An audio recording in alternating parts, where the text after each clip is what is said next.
not because of the challenges they are faced with, but the courage they show when those challenges arise.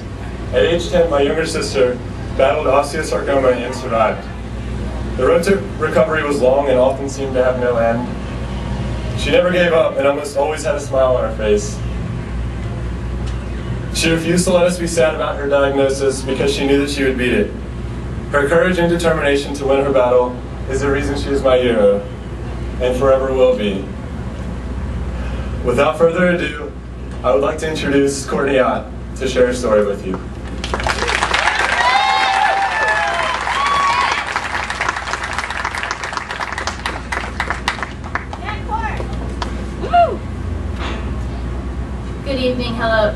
Good evening, Hokie Nation. My name is Courtney Ott. I'm 14 years old and I'm a cancer survivor. And I am honored to be here at Virginia Tech's Relay for Life. A little over 4 years ago, I had a terrible pain in my left knee. My parents thought it was just growing pains or the result of playing basketball. But I knew it was more. My mom finally realized that when she watched me run to the bus and I couldn't bend my left knee. She took me to an orthopedic surgeon. Dr. Esteban found a mass in my bone near my left knee and then officially diagnosed me with osteosarcoma, a type of bone cancer usually found in teens. This was Friday, February 29th, 2008. This was such hard news for a 9-year-old to take in. I was strong and I wasn't scared because I knew God would take the lead. Shortly after the diagnosis, I went to UVA to begin chemotherapy. I had 3 months of very harsh chemotherapy and things started to get frightening. My blood levels were dropping every day and I was getting very sick. I lost about 30 pounds while undergoing chemo and that was way too much for my little body to handle. After the first 3 months of chemo, I had to prepare to undergo a surgery to remove the nearly 5-pound tumor. They told us over and over that they would have to remove my leg. That was the one thing that scared me the most because I played basketball, soccer, softball, and I was very involved in theater. A friend of my father referred us to a doctor at Johns Hopkins Hospital in Baltimore for a second opinion. Dr. Weber gave us the news that would determine if I could ever play sports or act again. She told us that they could do a very risky surgery to save my leg, but only if I could commit for not walking for almost 2 years. Think about it. A 10-year-old hyper as could be, not walking for that long. It was hard news to take in, but I was willing to do anything to be able to play sports and be on that stage again. On June 18, 2008, I journeyed up to Baltimore with my parents and spent the day at the Baltimore Aquarium. I thought about how much I really wanted to keep my leg. Boy, did I ever enjoy walking around the big tanks of fish. I never thought that a tank of sharks would make me so happy. Very early the next morning, our pastor, Roy White, my mother, my father, and me went to the pediatric surgery unit at Johns Hopkins. The doctors and nurses got me ready for the 15-hour plus procedure. Dr. Eddie was so nice and made me feel like things would all be just fine. We all said a prayer, kissed and hugged each other, and I was off to the operating room. The doctors used the fibula, or the small bone of my lower right leg, along with a section of a cadaver bone, a long steel rod with lots of screws and skin grafts from my thigh, to rebuild and stabilize my left leg from the knee to the ankle.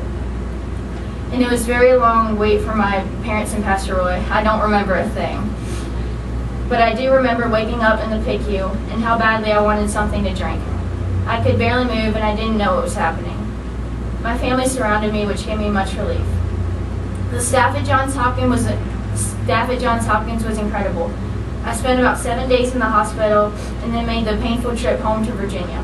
The next few weeks were difficult, painful, and stressful.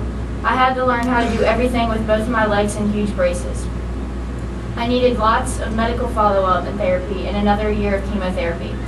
During the first several months, members of our church would come to my house and stay with me all day to make sure I kept my promise to Dr. Weber, not to walk for almost 2 years.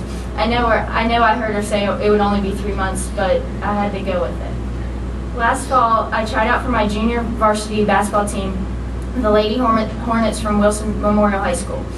I had been training for this for about a year. Since the doctor said I could run again, I had taken advantage of every opportunity to get better at basketball. I joined the Lady Explosions basketball team at the Waynesboro YMCA. I trained all summer and I was ready to try out. I was beyond nervous because I was not nearly as fast as the other girls, and I didn't know how to handle the ball as well, but I sure did know how to not give up.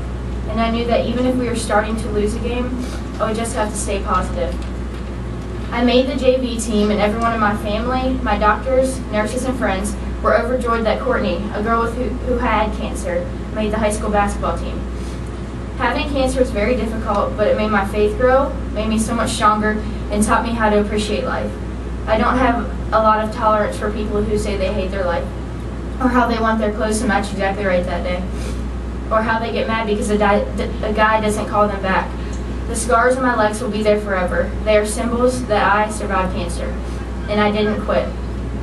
My lesson to you is this: always think about others. I believe that everyone has a purpose in life, and mine is to help others who are battling this terrible disease called cancer. There are people here tonight that are struggling and need your help. That's why we are here. I believe that's why God has blessed me and made me strong again. God won't give you more than you can handle. Just live life to the fullest. Keep your head up and keep playing your game. Thank you and God bless you. Go Hokies!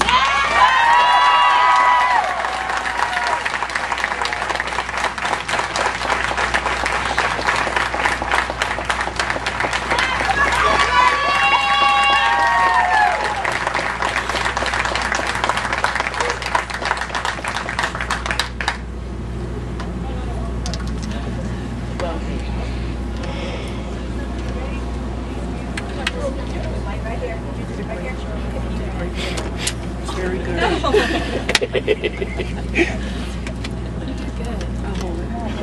Sorry,